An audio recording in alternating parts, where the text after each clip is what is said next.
This is Brian Margolis, and welcome to the Simplify Your Strategy, Magnify Your Results podcast, where on each episode I use the pillar system to help a sales pro, entrepreneur, or other results-based professional create a weekly strategy to run a simple, more lucrative business. A strategy so simple it can fit on an index card, but so powerful it's actually helped create multiple seven-figure earners and is now licensed by some of the largest companies in the world to create strategies for their teams. If you'd like a free copy of my book on exactly how to do this, or want to be considered as a guest on a future episode, head on over to productivitygiant.com. Enjoy the episode. Cloud.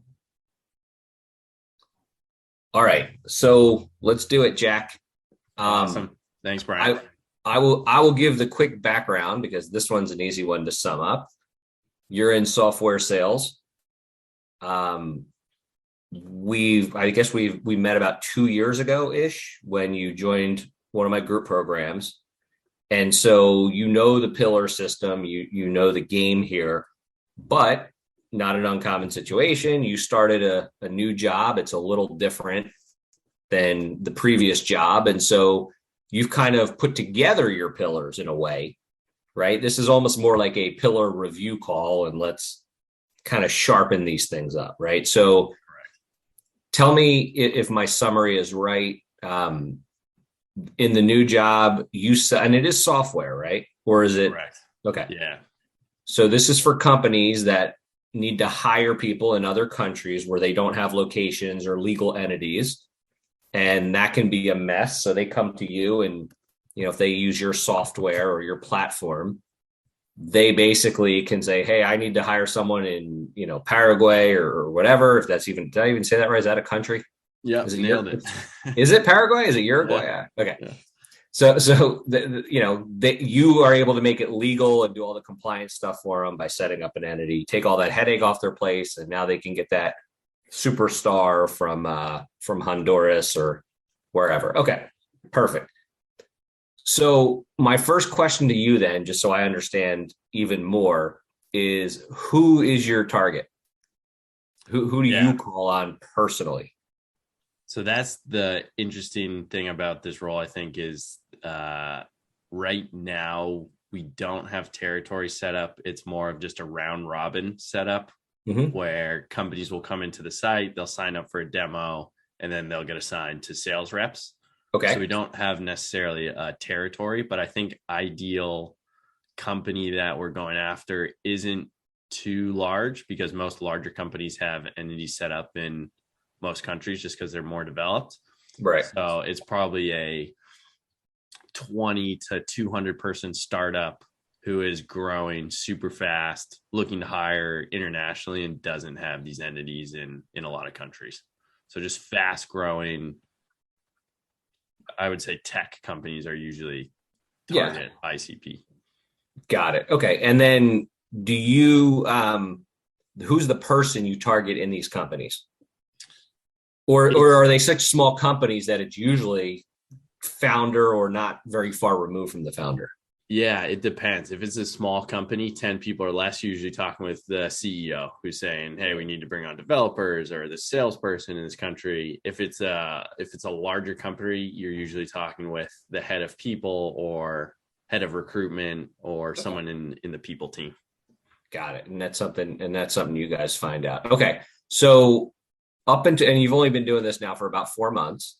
Correct. And you said there's a shift happening quickly where you told me briefly before we started recording that you went from inbound to having to do more hunting.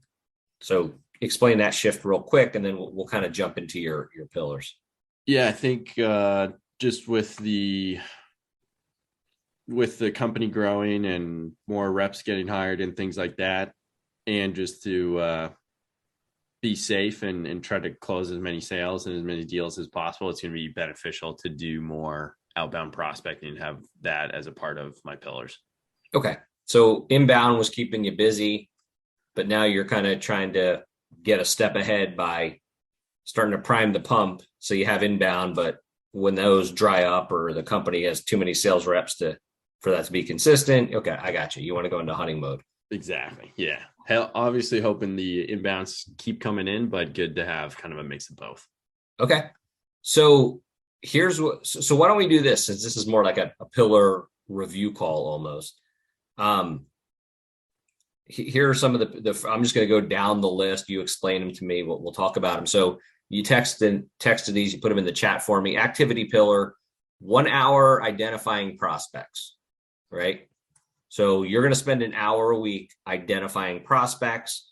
What does that entail? Using LinkedIn, Yeah. So I think my thinking on this one is since we're not to the level yet where all these companies are, where the reps don't have territories. So it's not like, Jack, your territories are California, Oregon, and Washington. Right now, it's pretty much a free for all. You can go after any company you want. And then obviously, if you get assigned to a company who comes inbound, that's your company.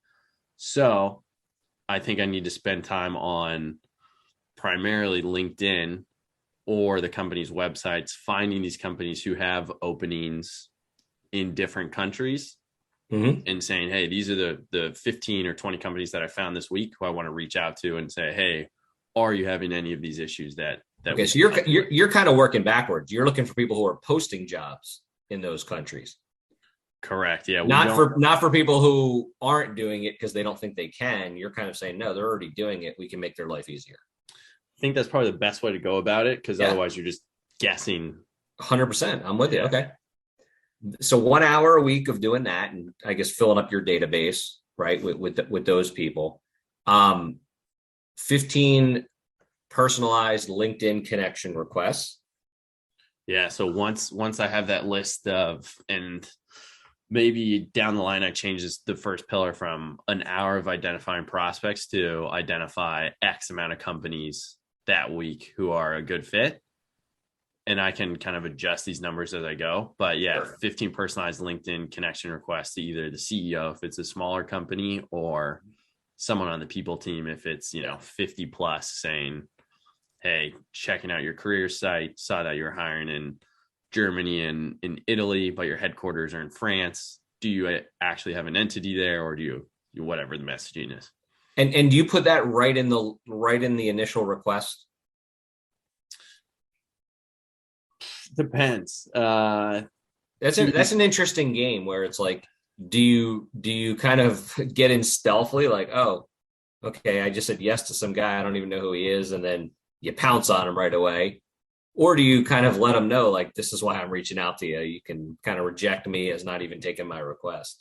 Yeah, there's two ways to do it. Like you said, you can either put it out there front, which kind of gives them an idea of why you're reaching out, which I think is a little bit more transparent, or you just send a connection request. Most people on LinkedIn nowadays just accept them. Right. And then I have had that happen to me a lot. You accept someone's connection request and they send Instantly. a huge paragraph, which is terrible, which is a huge turnoff. So here's what's interesting about that, though. And I know we're not going into the marketing world, but I love this stuff. It is terrible, but in a weird way. And you'll hear people like post crap like, oh, someone did that to me, I'd never, they get on their high horse, like, oh, can you believe this guy called me? And but I'll tell you what, if it was a problem that I really needed solved, I'd be a little more open to it, right? It's like nobody wants anyone knocking on their doors and soliciting them, but freaking A, man, if my gutter's hanging off and I've been meaning to get around to it, and some guy comes out with a ladder and he's like, hey, I do gutters, I'd be like, get up there. All right. No, I totally agree. And I think there's a good way to do it. Like, I think if it's semi-personalized, that first reach out, it's totally fine. Like, hey, either I am reaching out because of your role, or I'm reaching out because of your company. I've got no issue with that. What bothers me is when you get just a copy paste of, hey, new connection, boom, like this has nothing to do with you, but it's just automated. Yeah. So then, okay, three personalized videos, make and send. Now, are those videos you make to prospects and you send them a video email?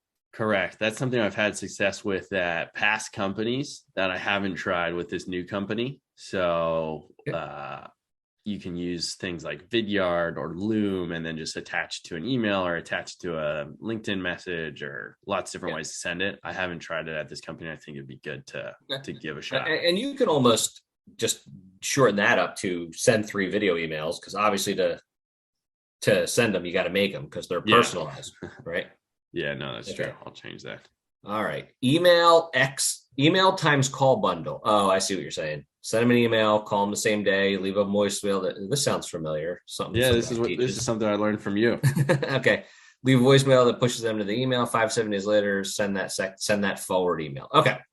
So it sounds like basically you're doing the bundle of 25, 25, 20. These are prospects, I'm assuming, right? Yeah, this would be all prospects. The only tricky thing with this that I see being an issue is it's hard to find people's direct dial, and I haven't had a lot of success calling their company line.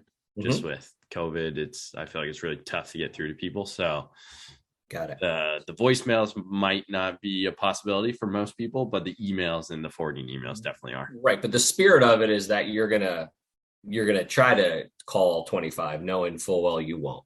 Okay. Yeah. Let me just explain for people who don't know. Right now they're listening, going, what the hell are they talking about? So it's just a prospecting, it's just a system of prospecting. Obviously, what you say and who you say it to is what determines whether they respond. But you send 25 emails, you email the person, you don't have to send them all on the same day. The same day you email them, you call them. And on the voicemail, which is what you usually get, you refer back to the email, meaning, hey, John, it's, Jack from wherever. I sent you an email a couple of hours ago, and then you fill in the benefit on a service that can help you with the job posting, blah, blah, blah. If that's something of interest, take a look at that email. And the idea is that people don't like to call back, but they'll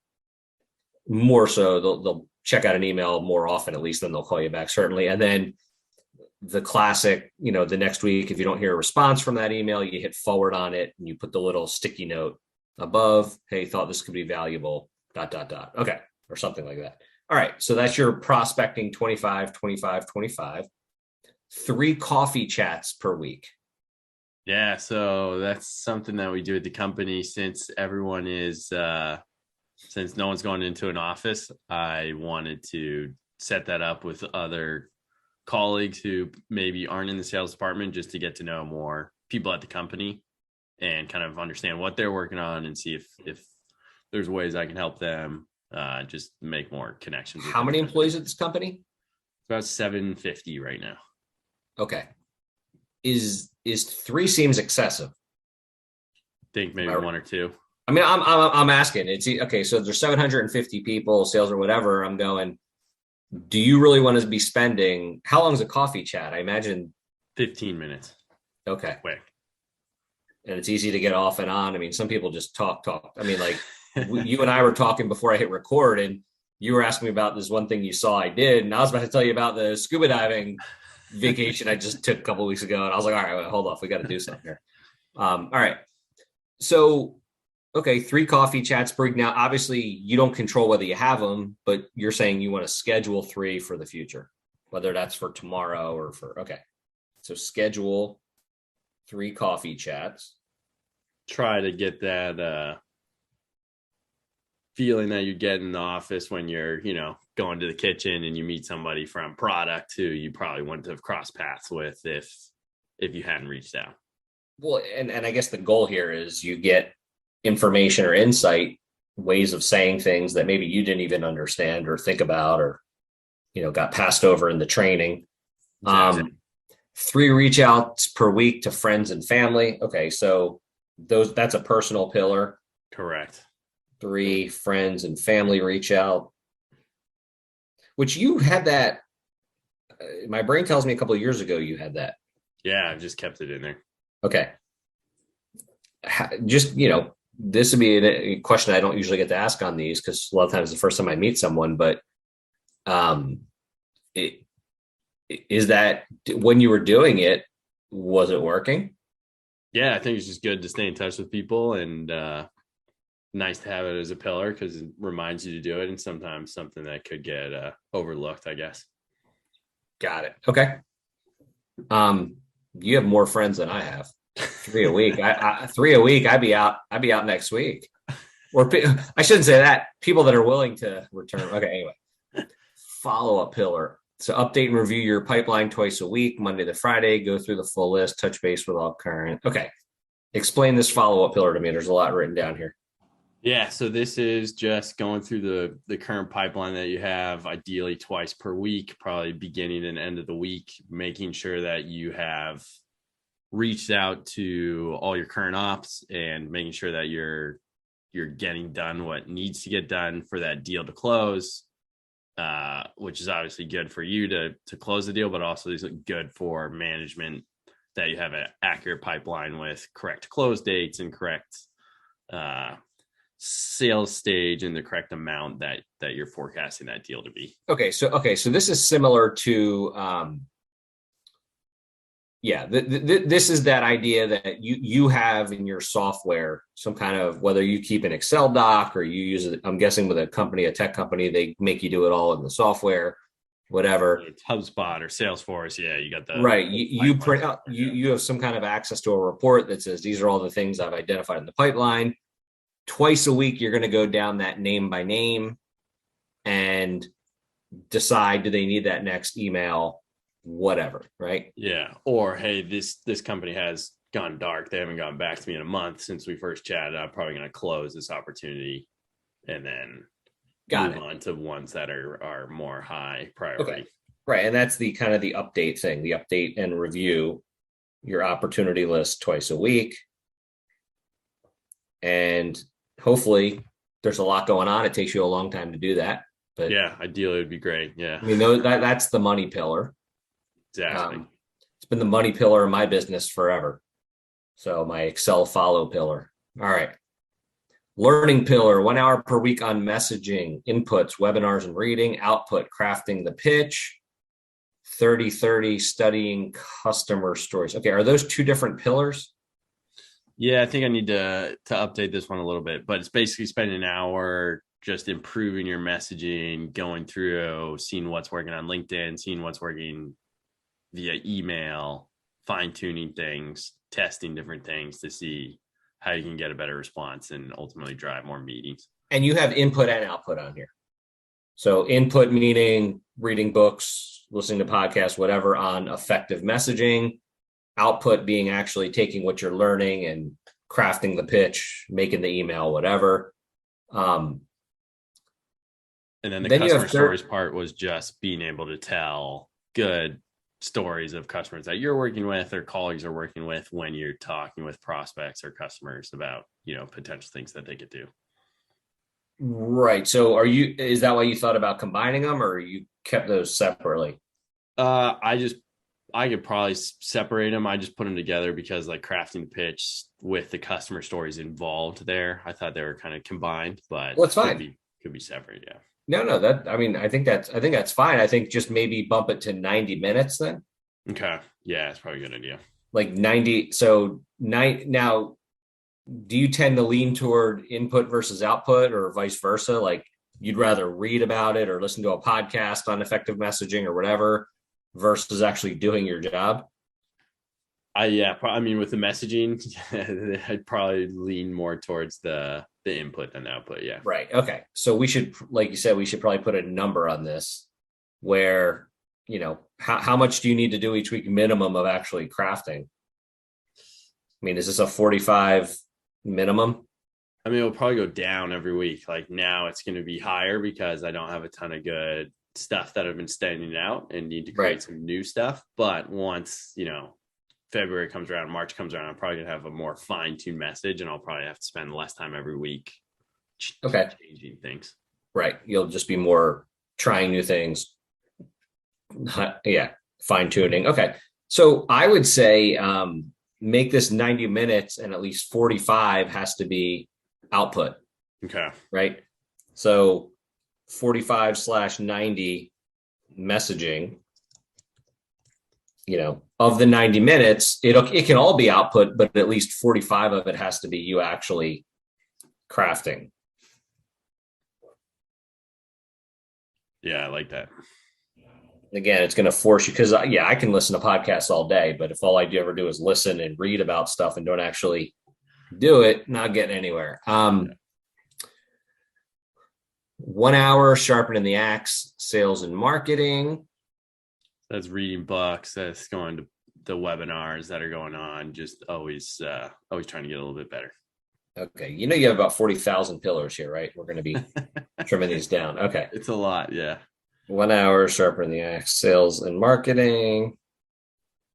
Then you have 1 hour per week learning the product. I can probably knock that down to 30 minutes. That's just staying up to date with what the product team is doing, any announcements that we have, so that you can better address customer questions let's talk about that one, because you said, like, right now the product at some level, right? At a good level. Then you said, but then sometimes they announce things or they whatever. Do you tend to, when they make those announcements, do you tend to read those things or do you tend to ignore them? It depends. Like we use Slack, and we have probably 25, 30 different channels. Mm-hmm. So you try to stay updated with it, but I don't usually go into that product channel and read super thorough. I try to, but that's kind of where this one would come in, is giving me time to actually go through there and say, this is exactly what they did with this feature, and just small things like that. 1 hour per week learning about the space. So that's just learning about strategies that companies are employing in the space, maybe competitor research, seeing what competitors are doing, just trying to stay up to date, maybe going through the company website, reading any new blog posts that we have out, things like that. Just so you can be more of a considered, I guess, an expert in the space and have more knowledge about it. And then 2 hours of Gong calls per week. Yeah, so we use Gong, and it records all of our sales calls, which is great. So you can go back in and listen to any calls that you've had and find questions that you've asked, or, hey, I forgot what this prospect said here, which is super helpful. But for this pillar, I was thinking of actually listening to colleagues' calls to say, what are they doing differently? What do I like? What do I don't like? What could I include in my calls? What can I include in my pitch? Things like that. Okay. Gong calls. Listening. Okay. All right. I mean, look, software sales, pretty straightforward industry. Pillars look good to me as a group. I guess my first question is, you have 1, 2, 3, 4, 5, 6, 7, 8, 9, 10, 11, 12 pillars, right? Which is definitely on the higher end. I'm not saying it's not possible, but it's definitely on the higher end. So, when I look at these, I go, okay, 2, 3, 4, 4.5, 6,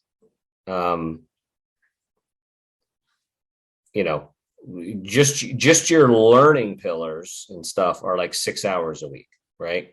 And your messaging and all that stuff. That's 6 hours right off the top.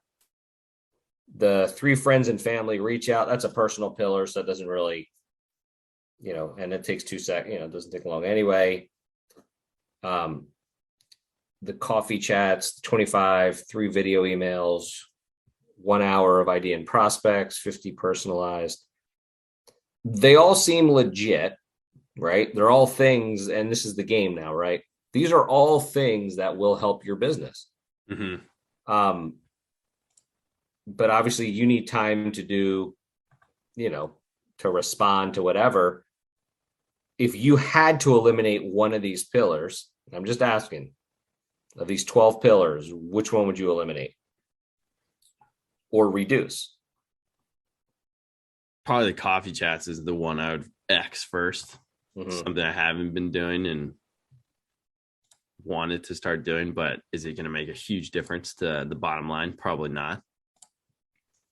Well, my fear with the coffee chats, okay, is that it doesn't seem like a lot, saying 3 times a week, 15 minutes. Mm-hmm. But again, sometimes it's hard. If it's a good conversation, sometimes it's hard to cut someone off after 15 minutes, because it is kind of, even though it's a work call, it's kind of a personal call.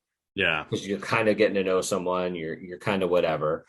And then again, to schedule 3, you probably have to go back and forth with more than 3 people. Mm-hmm. Right. So there's probably some going back and forth. So that's a possible one we can reduce or change. Let's just put that to the side. Okay. The 2 hours of gong calls, right?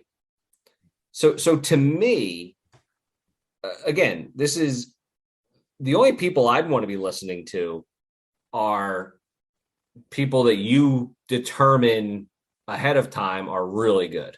Yeah. Right. Like I wouldn't want to be randomly listening to these. I have a hard time calling them gong calls. These record, right?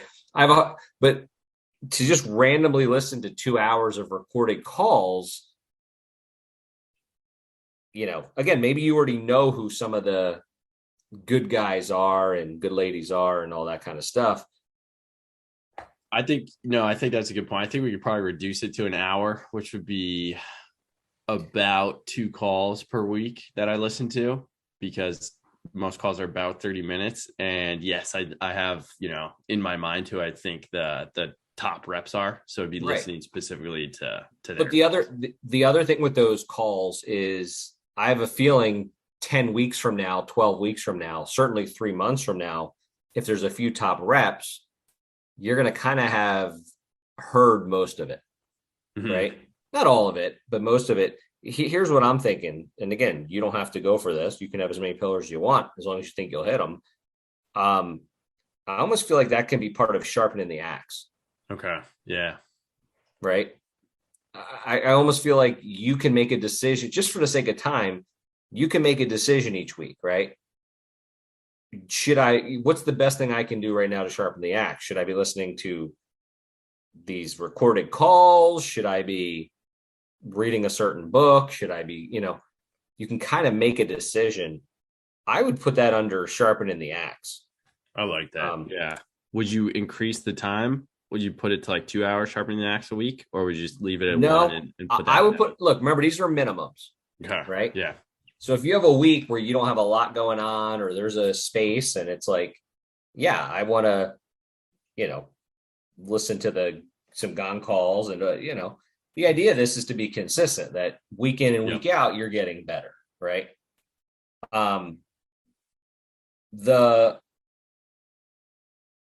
It's the same thing with the space learning and the product learning. I think learning, you already have 30 minutes. I almost feel like, and again, I could be wrong, but the space learning, right?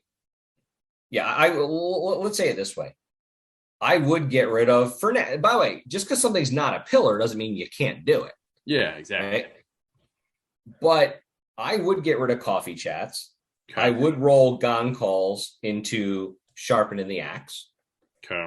Right? Because I just want to make sure you have enough time to look. IDing prospects takes a long time. Yeah. I know it does. Creating 3 video emails takes time. Right? The prospecting, the other thing I'd consider doing with the prospecting is, well, you don't have to really worry about it, because I was say almost like eliminate some of the calls, but they kind of naturally eliminate anyway. So you can leave them on there knowing you're not gonna. I feel like most of those calls won't even happen, because you go on their LinkedIn site, you don't see the number. We don't have a ton of tools that show the number. Hopefully those will come, but even then, it's tough to get people's direct dials nowadays. Tough to get their direct dials, but is it tough to get them to pick up, or? Oh, both. I mean, even if you have someone's cell phones, the chance of them picking up and then taking the call. I don't know if you call an office line, if they tend to pick up because it's an office line. I haven't had much success with it, but yeah. It's something that you can also try. Tell me about the space learning again. That's just staying up to date with what competitors are doing, what's on our blog, what the general space is looking like. Yeah. And I think I would combine that with product. Okay. I think you need to make an executive decision each week. Hey, look, because this is going to affect your messaging too, obviously, right? But I think you should make an executive decision each week and say, look, I got at least an hour. Where's the best place to spend it, in the product or space? Kind of combine them, if needed. Yeah, I like that. That 1 hour a week, especially if that's a minimum, if all you do is the minimum, think you're going to realize that adds up quickly. An hour is a long time. If I said reading a book, no. Listening to a podcast, no. But 10 weeks from now, to have 10 hours of learning the competition, learning the space, learning the product, I think you're going to find that that's a lot. Okay. And again, if there's something specific you need, go get it, right? Like these are just minimums. But yeah, I would combine product and space learning. Okay. And you decide, and you can have reference documents for these. Remember those? Like different ideas, different sources, all that stuff. But yeah, you can decide what the best use of that hour is, right? Because I think in the real world, I mean, you've tried to hit pillars before. You know, in the real world that, you know, it looks like you have a blank canvas, but time has a way. Okay. Yeah, no, I like that. I think shorting these down, getting to like 7 or 8 instead of the 12 or 13 or whatever it was would be helpful. Yeah, and again, it's not the total number I care about; it's the time. Yeah, right. Like I look at the 3 friends and family reach out. Okay, that doesn't, you know, that's not going to take you much time. You probably won't even be working when you do that. You'll probably be texting with someone or whatever, right? So something like that doesn't necessarily take a ton of time. So again, to me, it's not the number, it's the time. So here's what I have left. I have 1, 2, 3, 4, 5, 6, 7, 8. I have 9 left, 9 pillars, which again is on the high end, but it's fine. Right? It's fine. It's you know, like every business, as the business change, this will change. We have, so here's what I have. You ready? 1 hour of identifying prospects. Okay. 15 personalized LinkedIn connects. Let me ask you something. When you're identifying prospects, when you're doing that, are you is that when you're connecting on LinkedIn? You're like, oh, I just found someone. I think, or are they kind of separate? Yeah.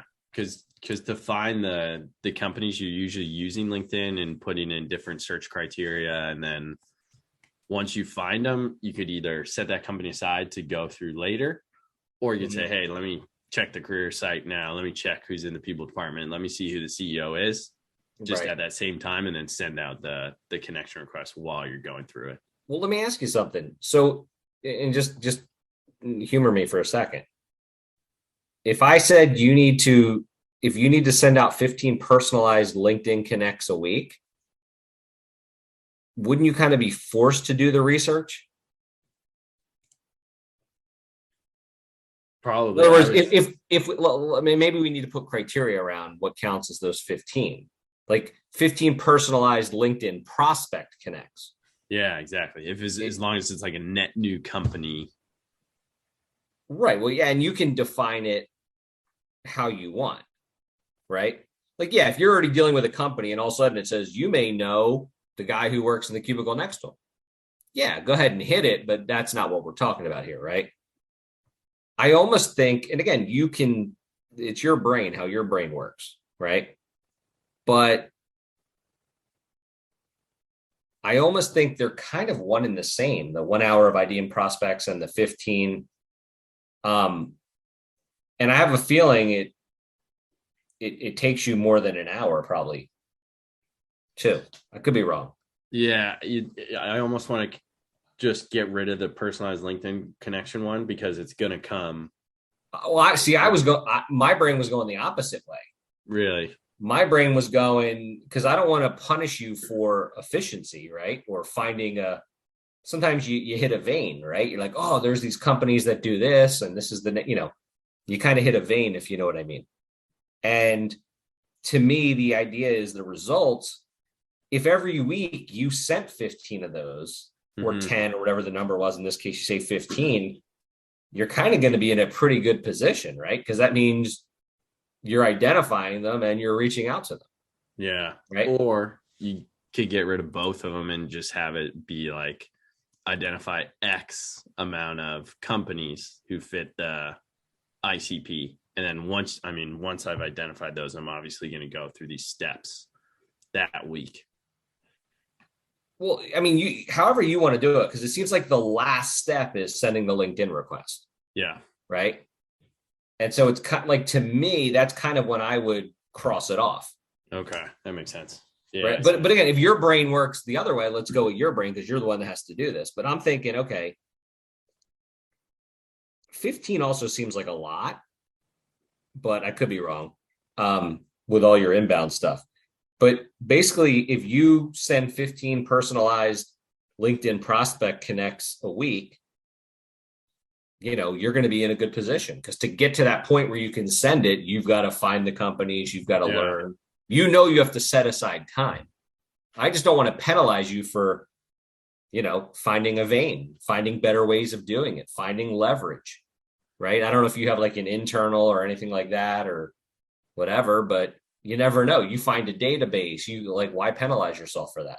Yeah, no, I like that. I see what you're saying. Yeah, I think I can just keep the LinkedIn one, and then the 15, the identifying the prospects every week will just come with that. Yes. Well, yeah, that's basically what you're doing. Okay, so includes the gong. All right, so here's what I got. 15 personalized LinkedIn prospect connects. Everything's per week, obviously. 15 personalized LinkedIn prospect connects or invites, however you're thinking about it. Yep. Send 3 video emails. Your prospecting 25, 25, 25 system. Mm-hmm. Reach out to 3 friends and family. Yep. Update and review your opportunity sheet twice a week. Spend 90 minutes of messaging. At least 45 has to be on output. Mm-hmm. 1 hour sharpening the axe of sales and marketing. That can include gong, can include anything, right? Mm-hmm. And 1 hour on product and space learning. I like it.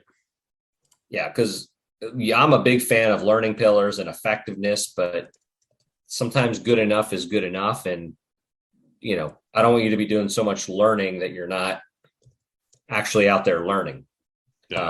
Which is not something I usually have to tell people. It's usually the opposite. I got to tell them to do more learning and effectiveness. So, I feel pretty good with these 9. 7, 1, 2, 3, 4, 5, 6, 7, 8, 8 or 9. Yeah.